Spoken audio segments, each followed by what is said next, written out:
모닝타임즈 시간입니다. 뉴욕 증시 휴일 전에 큰 폭의 상승을 주면서 기대감이 모였었는데요. 그런데 하루 전날이죠. 바로 하루 지나자마자 다시 한번 이렇게 폭락을 하는 모습을 기록했습니다. 결국 이슈는 파월 연준 의장의 입이었고요. 일단 FOMC에서는 예상대로 기준금리가 0.5% 인상이 됐습니다. 그리고 75bp 인상에 대해서 선을 그으면서 시장이 반등했던 것인데요. 하지만 다음 날 다른 해석들이 나오게 되면서 다시 한번 시장이 미끄러지는 흐름이었습니다.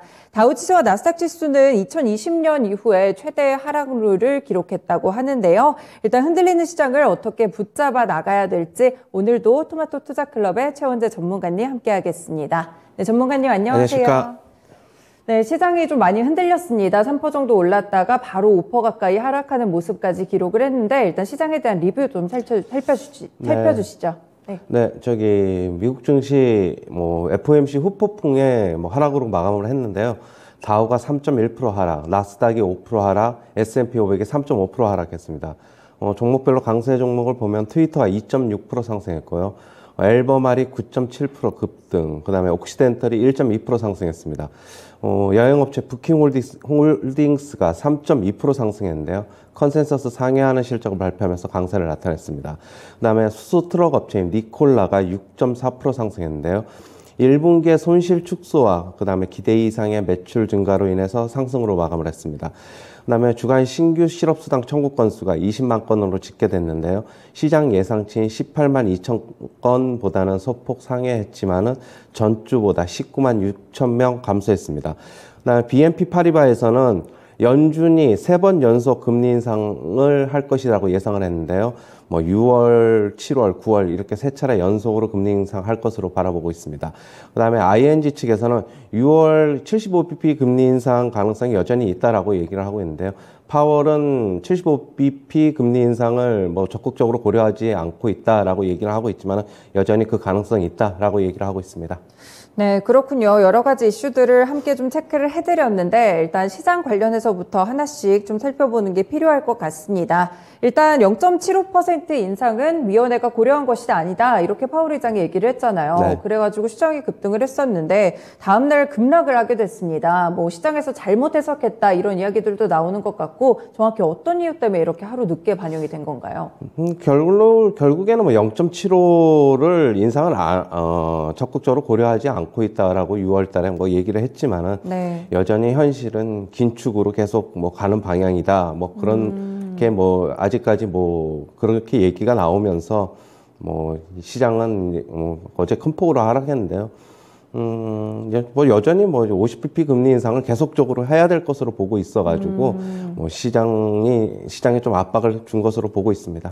네, 그렇군요. 긴축 방향으로 계속 흘러가고 있다는 점이 시장을 좀 누르는 요인이 된 것 같은데, 비슷한 이야기들로 여러 가지 이제 은행들이나 이런 쪽에서도 보고서도 나오고, 멘트들도 나온 것 같아요. 특히 BNP 파리바 측에서는 연준이 앞으로도 3번 연속 계속해서 금리 인상을 50bp씩 빅스텝으로 할 것이다 라고 얘기를 하더라고요. 파월 의장이 의도했던 거랑 굉장히 다른 상황이다. 시장이 다른 메시지를 내놓을 것이다. 이런 의견들이 있었던 것 같은데 이쪽의 의견은 그럼 어떤 건가요? BNP 파리바 측에서는 6월, 7월에 50bp 금리 인상이 지금 시장에서 어느 정도 지금 그 정도는 얘기가 나오고 있는데 9월 한 차례도 더 50bp 금리 인상을 할 것이다라고 지금 얘기가 나온 것으로 네. 보고 있고요. 결국에는 인플레가 장기화되고 있고 고용 시장은 여전히 타이트하기 때문에 9월에도 50bp 금리 인상을 할 것이고 그 이후에나 0.25%, 25bp 금리 인상을 할 것으로 바라보고 있고요. 이번 금리 인상 사이클의 목표치는 BNP 파리바 측에서는 3에서 3.25%로 지금 예상을 하고 있습니다. 네, 그렇군요. 3에서 3.25%. 9월에 한 차례 좀 더 있을 것이다. 이 의견이 BNP 파리바 쪽에서는 있었고요. 그리고 ING 측에서는 또 다르게 조금 더 자이언트 스텝 이쪽으로 좀 무게를 뒀더라고요. 이쪽은 어떤 건가요? 일단 파월 의장이 그쪽을 고려하고 있지 않다라고 지금 얘기를 하고 있지만은 네. 지금 결국에는 6월 75bp 금리 인상은 인플레 상황을 봐가지고 결국에는 배제하지는 않을 것이다. 이렇게 얘기를 하고 있습니다. 10년 인플레이션 기대치가 2.5% 지금 10년 기대 인플레이션이 3%를 결국엔 상회하면은 6월에 75bp 금리 인상을 할 것이다. 이렇게 얘기를 하고 있습니다. 네, 그렇군요. 그렇다면 전문가님은 좀 어떻게 예상을 하시나요? 저는 6월 이제 저는 75bp 흔히들 얘기하는 자이언트 스텝이라고 일컬어지는 그런 네. 금리 인상은 안 할 것이라고 저는 보고 있고 50bp를 연속적으로는 할 것으로는 저도 보고 있는데요. 네. 일단은 뭐 아직까지 가능성은 뭐 그 채권 시장에서도 뭐 어느 정도 좀 80% 정도까지는 75bp 6월 달에 금리 인상을 할 것이라고 지금 뭐 나와 있는 만큼 아직까지 뭐 완전히 뭐 그 가능성이 없어진 건 아니다. 이렇게 좀 봐야 될 것으로 보고 있습니다. 그러면 뉴욕 증시가 이번에 이렇게 빠지게 되면서 이런 우려들이라든지 75bp 인상이 될 수 있다는 우려 혹은 이제 전문가님이 얘기하신 뭐 앞으로의 50bp 인상은 좀 지속될 것이라는 우려들을 아직까지도 시장이 충분하게 반영하지 못한 건가요? 그렇죠. 뭐 아직까지는 5월 달에는 50bp 금리 인상과 이거는 어느 정도 반영을 했는데 네. 뭐 6월 달 하고 7월 달 이게 지금 조금 반영 중에 있는 것으로 보고 있고요. 만약에 9월까지 또 어느 정도 50bp 금리 인상의 가능성이 또 높아지면 시장은 또 추가적으로 또 그것까지도 반영할 것으로 보고 있습니다. 아, 네, 그렇네요. 그럼 앞으로 이제 9월달 혹은 이제 9월달까지 가는 과정 속에서 파월 의장이 또 어떤 발언을 내놓게 될지 연준의 입장들도 잘 체크를 해보시면서 대응을 해보는 게 가장 좀 적절해 보입니다. 그리고 일단 시장이 하락하면서 기술주들 정말 많이 빠졌는데 뭐 일부 헤지펀드 CEO는 뭐 기술주 거품이 터졌다 뭐 이렇게 평가를 하기도 하더라고요. 기술주에 대한 시각은 어떠신가요?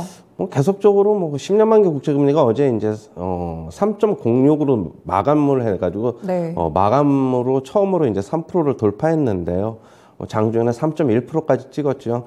10년 만기 국채금리가 결국엔 내년 시장에서는 내년에는 3% 후반이나 4% 초반까지는 갈 것이다 그렇게 보고 있고요. 계속적으로 금리가 높아지면은 뭐 기술주에는 당연히 뭐 안 좋은 영향을 미칠 것이어서 뭐 시장은 하락한 것으로 보고 있고, 네. 결국에는 뭐 어느 정도 금리 인상 사이클이 조금 이제 마무리되는 국면이 돼야지 시장이 조금 안정을 찾을 것이다. 중간중간에 뭐 반등은 나오겠지만 좀 계속적으로 그렇게 보고 있습니다. 네, 그렇군요. 금리 인상 사이클이 어느 정도 이 폭풍이 좀 지나가야 기술주들에게도 볕이 들 수 있는 그런 시간이 될 것 같습니다.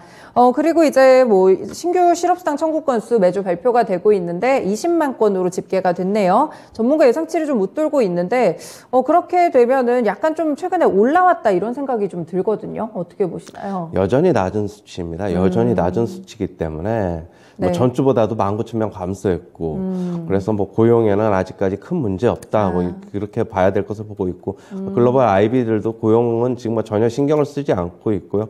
지금 연준은 그것보다는 빨리 인플레 잡기 위해서 뭐 빅스텝을 계속적으로 할 것이고 지금부터 하고 있고 지금 그렇게 봐야 되기 때문에 고용시장 더 크게 악화가 되지 않으면은 네. 연준은 별로 이쪽은 신경 안 쓸 것이다 그렇게 보고 있습니다. 네, 그렇군요. 고용에는 그래도 큰 문제가 없다는 의견을 함께 주셨습니다. 그나마 좀 다행이네요. 계속 어두운 뉴스들만 나오고 있어서 일단 개별적인 종목들을 좀 체크를 해보면은 부킹홀딩스가 3.2% 올랐어요. 실적이 좋았던 것 네. 같은데 여행이 회복되고 있는 건가요? 네.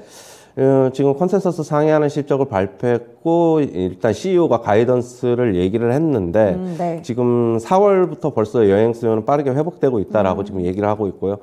여행 수요 앞으로 이제 빠르게 회복되고 있어가지고 여름철 수요는 더 강력할 것이다 이렇게 가이던스를 제시하면서 어제 강세를 나타냈고요. JP 모건 측에서는 비중 확대를 제시하면서 목표 주가는 2,900달러를 제시하고 있고요. CT 측에서도 매수를 제시하면서 목표 주가를 2,600달러에서 2,800달러로 상향했고, 오펜하이머 측에서도 지금 목표 주가를 2,560달러에서 기존에 이제 3,000달러까지로 상향 조정했습니다. 네, 그렇군요. CEO가 가이던스도 좋게 제시를 했는데, 이제 나머지 전망치들도 상당히 좋게 나온 점이 긍정적으로 보입니다. 뭐, 많은 분들이 이제 리오프닝 되고 경제 회복으로 가는 과정 속에서 이제 막 비행기도 벌써 예약하시고 그러시더라고요. 네. 네. 그래서 여행 수요가 좀 빠르게 올라오는 것 같은데, 국내에도 좀 똑같이 적용이 되는 말인가요? 여행주들.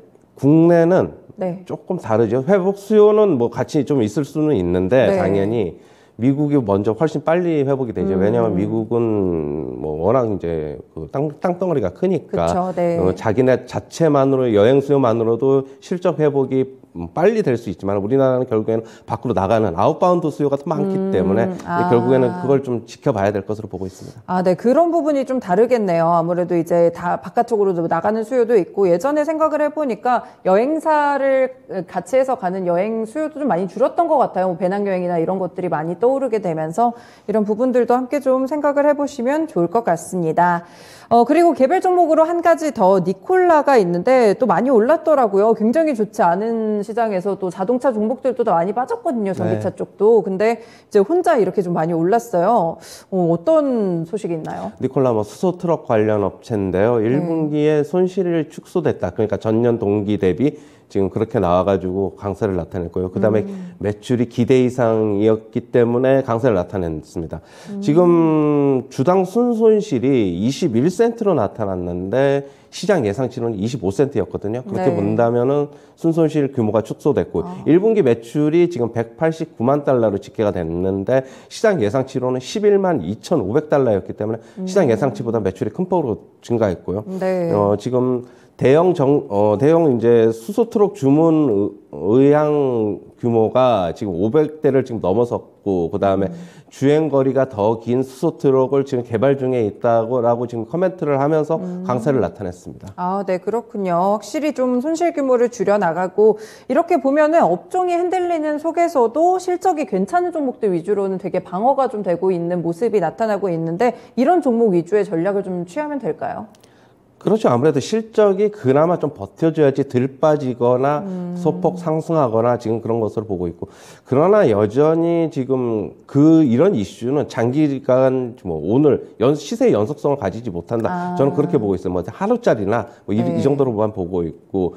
전체적인 시장의 매크로적인 환경이 안 좋기 때문에 실적은 그날 하루짜리다. 저는 그렇게는 보고 있습니다. 네, 굉장히 단기적인 입장에서 이제 실적이 한번 반등을 했을 때 그때를 좀 이용을 하시는 게 필요할 것 같아요. 내일이 또 국내 증시 같은 경우에는 주말이잖아요. 네. 이제 주말이 오기 전에 오늘 딱 하루 남은 기회를 좀 잘 활용을 해야 될 것 같거든요. 오늘 시장 전망이랑 국내 증시 전략 좀 짜주세요. 뭐 오늘 안 좋겠죠. 당연히 네. 뭐 안 좋을 것이라고 보고 있고. 그동안에 조금 시장이 좀 버텼던 거는 연기금이 지속적으로 조금씩 샀기 때문에라고 네. 보고 있고, 연기금은 어느 정도 물타기가 끝나고 이제 매도로 돌아선 것으로 보고 있고요. 그동안에 이제 연기금의 물량을 개인이 받았는데 네. 연기금은 이제는 뭐 어느 정도 이제 포지션을 조금 이제 중립 이하로 좀 가져가는 단계이기 때문에 좀 공격적인 매물이 나올 수 있다라고 좀 보고 있고요. 네. 그렇게 본다면 외국인은 뭐 당연히 뭐 매수를 기대하지 말아야 될 것으로 보고 있고, 시장 뭐 힘들 것으로는 보고 있습니다. 오늘 또 주말까지 겹쳐 있어가지고 일단 좀 관망하는 자세가 계속적으로 필요하고, 뭐 계속적으로 말씀을 드리는데 뭐 오늘 같은 경우는 현금 주식 올라가지고 현금 챙길 종목들은 없을 것으로 보고 있지만은 네. 기존에 제가 계속적으로 수익 난 거는 조금씩 계속 챙겨야 된다라고 보고 말씀을 드렸기 때문에 네. 계속 그 스탠스는 계속 유지하겠습니다. 네, 그렇군요. 알겠습니다. 오늘 말씀도 고맙습니다. 네, 감사합니다. 네, 수급적으로 그렇게 우호적인 환경은 아닐 것 같아요. 외국인의 매수를 기대하기는 조금 힘들어 보일 것 같고, 기관 쪽에서도 이제 연기금을 중심으로 어느 정도 매수 물량이 끝났고 이제는 매도 쪽으로 돌아선 것으로 관측을 해주셨습니다. 그래서 이제는 시장에서 아직까지는 좀 관망하는 자세가 조금 더 필요하다는 조언이 나왔습니다. 일단 수익이 조금 났을 때 분할 매도 관점 취하시면서 시장 대응해 보시길 바랄게요. 지금까지 모닝타임즈 시간이었습니다.